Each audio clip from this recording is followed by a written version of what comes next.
Bernard, camera's this way. I'm surprised Bernard Hopkins doesn't know where the camera is. Usually that's a given. So busy looking at who I got to look at.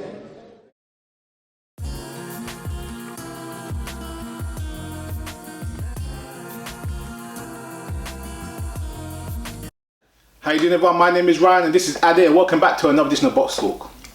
The boxing gods have answered our prayers. There is no pay-per-view for Kell Brook versus Diego Chaves. Hooray! We save our money. What we're left with, Although, yeah, have you seen the names on the card for Andy Joshua? That is 100. I don't know how Sky can do it. That is 110% paid. Tony Bellew. yeah, he's telling me, yeah. You heard Eddie Hearn this morning. And there's another name. There's another big name. It says 2B now. 2B. Yeah. Luke Campbell. Yeah. So Andy Joshua, Chris Eubank, Tony Bellew, Luke Campbell. Yeah. Pay-per-view. We'll see. Let's get back to the fight and present. Kell Brook is in a funny situation with boxing fans. Even his supporters are in a funny situation. They were saying that Kell Brook's gonna fight a marquee name. Kell Brook needs to fight this. Kell Brook needs to fight that. And then they got Jojo Dan. Yes. And there was a lot of slack. And Amir Khan was laughing and they were saying all the jokes. We had our own joke. Dan. I was laughing. Then we got Frankie Gavin. Again, fans were not too sure about the Frankie Gavin fight. I defended the Frankie Gavin fight. You did. I defended the Frankie Gavin fight. I slated it. Yeah, you slated it, but I defended it, and I'm trying to, again, I'm looking at the bigger picture. Obviously, fans are looking at different things as well. So it's all boxing's all about opinions. No one's right, no one's wrong. It's all opinions. Yes. Now we're gonna get Kell Brook's big fight. Yes. It's Furman, definitely. Come on, tell me who. It is Diego Chaves. Who? Diego Chaves. I don't know that kid.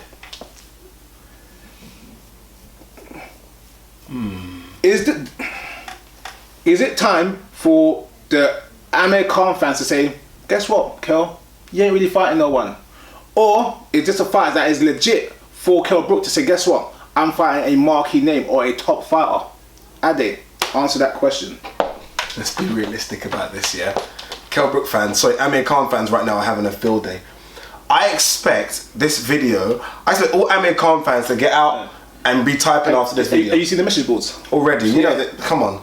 Yeah. I mean, Amir Khan, we might laugh at Algieri in terms of when that fight was announced. Yeah. Algieri just came off a Pacquiao loss, so he was that name. Yeah. Devin Alexander, and his first fight at 147 was Luis Collazo. Yeah. So look, you got Luis Collazo, Devin Alexander, Algieri versus Jojo Dan, Frankie Gavin, and Chaves. Yeah. Who really is the 147 fighter trying to fight the names right now? Yeah. Who's got a belt really? Because it seems like one's fighting legit names. Yeah. One's fighting two former world champions. And one's fighting a former British champion, Jojo Dan, who I don't know who is, and Chaves, who's lost to Furman. Bradley. He got a draw with Bradley. He got a draw with Bradley, but he lost. Yeah, Bradley and Brandon Lewis was disqualification. He might have been winning. Yeah. So every time he stepped up, he's not won. Yeah. Is he, wait a minute. So Bradley was his last fight. Yeah. So he's coming off a loss or draw to fight thing. Get a world title. Okay. Yeah. Okay. See, this is my problem with this fight. Interesting. It's not that you can't. It's not that you can't have a voluntary. Yes. It's not that you can't have sometimes a light shot. Yes. It's not like you can't. You could say, look, everyone else is fighting everyone. I've got no one to fight. So I'll have to fight this guy to fill the gap. Yes. The problem is, there's many options for Kell to fight right now. Yes. Kell Brook's in a situation now, whereas his growing fan base after he beat Porter is now kind of staling. And in terms of where he wants to go next, this doesn't help him because the other guys around him have the option to fight marquee names. So it kind of puts them above him. Porter lost that fight. Close. Yeah. You had Porter winning it, I think. On the night. When you watch it again, yeah. So Porter had lost that fight. He's had a little comeback fight crap. He then had to kill himself to make 145 to fight Broner. Again, marquee name. Good or bad fight is a marquee name. And now he's possibly fighting Furman. Yeah. That's a guy that's come off beating, losing to Kell Brook, and he's fighting Broner and Furman. Yeah. He's on the ascendancy. Yeah. Kell Brook though, look, Ring had Kell Brook as number 10 and everyone went mad. Yeah. Do you know what I mean? You've got him at number, and I still can't fathom as how this guy makes number 10 pound for pound in the boxing world. Nor do I. He's got to fight marquee names. We mentioned on the video, I don't know if it was a Tyson Fury video or another video after, where I said Tyson Fury said, give me Joshua, Dylan White, and Vladimir Klitschko and Deontay Wilder. Don't want Luis Ortiz. Too tough, no one knows him. Chavez is that. Chaves is too tough, but no one knows him. So Kell Brook, for boxing fans, let's be realistic. Chaves is a good fighter. He's not bad. No, he's a good fighter. No, but no one knows him. So you don't get any plaudits for that. Boxing doesn't work like that. Maidana's around. Get Maidana down the way. He'll fight. There's names out there you can fight that people know that will start getting your stock up. No, the problem is, it's not that Diego Chaves is a bad fighter. He's a good fighter. I actually expect an entertaining fight. It's a good fight. It's going to be a good fight. I'm going to enjoy the fight. But what you probably have here is that when you look at boxing fans, you look at the top 10 or the top 15 in the world and think you're a world champion. Here is your list of who you can fight. You go through that list and you don't see Diego Chaves. That's the problem right now. Yeah, and I'm trying to say, you go, wait a minute, hold on. He's got this belt. That's another champion. That's another champion. Floyd's retired, so that brings him up. And you start doing all the maths, and Brook Chaves doesn't tally up to anything. It comes down with the fight will happen, and next month you forgot about it. Honestly, you forget about it. Right now, people are still going, boy, Porter did beat the crap out of Broner. People are still remembering that fight. You're not going to remember this fight at the end of it because there's nothing in it for you. Yes, you get a good fight. Yes, you get a win. But it's not like that was a marquee event. Why is, and use all your boxing brain here, why is Brook simply not fighting the marquee names? There's two sides to the story. The first side, he's a threat.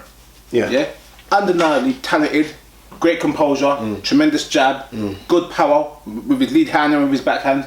I mean, good balance. Everything. He could shut you down. You could fight him. He's a legit risk. No, why would you want to pick him? He's a champion with a belt in another country. Let him stay over there and we could fight over here.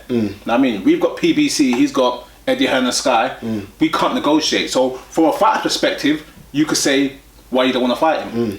From a promotional perspective though, where you've got the backing of Sky, Matchroom Sports is one of the biggest promoters in Europe, one of the biggest in the world, and they got contacts with Al Heyman as they do multiple shows. Golden Boy wants to do shows because they ain't got they're losing market with PBC. But Aaron wants to do shows because they're losing market with PBC. They have no excuse not to get Kell a marquee fight.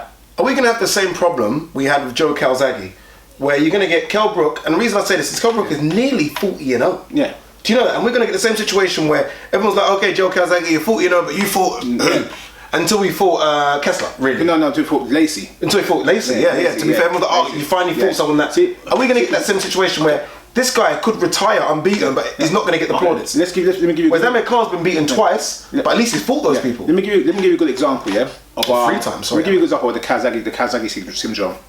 Calzaghe fought a guy called Charles Brewer, the Hatchet. Yeah, I remember Charles Brewer. Yeah, really good fighter. Yeah. Real good fighter. I'm sure he's a former world titlist as well. Yeah. Real good fighter. A legit threat to anyone. No name. No, but he lost to Stenotka like a fight or two before. Yeah. So when Calzaghe beat him, he was like, oh well. Yeah, kind of beat already. Yeah. Calzaghe fought a guy called Baron Mitchell. Baron Mitchell's another very good fighter. But again, another world champion coming off a loss to Stenotka. So yes, they're good fights. Yes, they're marquee name, but it didn't get the plaudits it deserved at the time. Same with this fight. Diego Chaves is a very good fighter, coming off a draw to Timothy Bradley. So yes, it's a good fight, but in the long run, in the bigger picture, it's not a fight that you get credit for. You won't get credit for having the guy off the draw. You get credit for beating the other guy who maybe not as good, but he has something that the fans could resonate with. I.e., he's undefeated. He has a world title. He's on a winning streak. He done this. He had that one-punch knockout. He's got something to sell. Chaves has nothing to sell. Where do we go with Kell Brook after? They say Kell Brook beats Chaves, I think he does. Where does Kell Brook go after? I think he'll stop him. I think he'll stop him as well. I think he'll stop him late. I think he'll stop him late. I think he'll stop him. I think Chaves is strong. He's hungry. He's coming over for the title. He's not going to lay down. But I think Brook's got far too much. I think this is what disappoints people about Brook so much is that, look, Ring Evans so high. Ring basically Evans is the best welterweight now. That thing's gone. And he's not fighting the best out there. I think that if he was a crap fighter, we wouldn't care. The fact is, we think he's that good, but yet he's not proven himself. And I can't rank him as high as they rank him because I'm thinking, I want to see you win against Furman. Garcia's not 147. I want to see you win against Maidana. That's the kind of that tough, because Maidana could be like a better Carson Jones, and I think he's still got their. I think he's still got Carson Jones kind of problems. You know what I mean? Even the second fight when he got stopped, I think I like to see Kell Brook against someone that's gonna keep on coming. I like Porter, but a bit stronger. What you want to see with Kell Brook in his fights is spite. You You want to see him actually. He's got that power. He's got that technique to turn it up. You know, a little bit, and you know, and put the pressure on someone and literally beat them up. He could do it, but again, doing it against Chaves doesn't do nothing for him. Yeah, that's it. This is a shame. I wasn't a big fan of Kell Brook, but he's grown on me. I like him. I think he's a tremendous boxer puncher. He's just not proving it. Who wins, Brook Furman? I'm gonna chuck some names at you quickly. See, I will go with Furman just on the fact. I think Furman has more spite. Yeah. Has more spite. He will go for the kill, where Brook will box. But in saying that though, I reckon Brook, if Brook was to turn it up and fight and say, let's fight power for power, Brook's bigger. Brook's bigger. I think Brook's stronger. So do I. Yeah, I think Brook's got better technique. Yeah, so do I. But Brook, he hasn't fought anyone to say. Furman ain't really fought anyone to say really either. Yeah, but he's shown more. If Matchroom are smart, they'll get. I don't think they'll do it, but they should, for me, get Andre Berto next. Andre Berto's high off the Mayweather loss. His name's about in America now because of that because of the Mayweather fight. Yeah. That'd be a good fight, I think, for him if he can get it. And I think Berto would fancy it as well. But again, this is the same thing, yeah. I reckon right now you get a better fight out of Diego Chaves than Andre Berto. 100%. Yeah, but Berto's the name. Berto's the name. And that's what they've got to start looking at. Berto has the hype. Yeah, I'm trying to say, and Berto was a very winnable fight for Kell Brook. And Berto looks good in the ring. Chaves gonna come in awkward. Berto will look and try and box him. It'll be a good fight. Yeah, and Berto's got the speed as well. Saying, boy, he's faster than fast. Yes. Yeah, no, I mean, he's strong. Look at the physique, everything about him. Again, you got things you could sell to the audience with. That's the problem. It's poor. I'll be honest with you. This fight is in 2 weeks' time, less than that now. I kid you not. For one of our world champions, for probably our best fighter, as people say, I've not heard a whisper about this fight. I kid you not, it literally has gone so underground, it's scary. You know what I've heard, and I'll go through the message boards and everything. Yeah, I've heard, because they're laughing at Kell Brook. That was me. And 2, why is it pay-per-view? Yeah. No one even cares about the fight. Yeah. No one's actually talking about. They're talking about everything around the fight, when they're not talking about the fight. They've got to be very careful what they do with Kell Brook right now, because I think he's slipping off that radar. Kell Brook, it's sad to say, 4 fights into your world title fight, well, 4, including the Porter fight, within 4 fights, he hasn't done it. Boy. He hasn't done it. I think, see, when we talk about Amir Khan needs to stay away from Mayweather and right talk, I think Kell Brook needs to focus on the other 147 fighters and stop the Amir Khan stuff now as well. Yeah. Both of them need to kind of make them. If that fight happens, it happens. Because right now, the 147 division is so thick, you don't need to fight Amir Khan to become an ascendancy. No. There's so many other fighters out there. So tell you why Kell Brook wants Amir Khan. Because he takes all that. He takes all that. No, it's not even all that. Go on. Because Kell Brook thinks Amir Khan's gonna get clipped soon.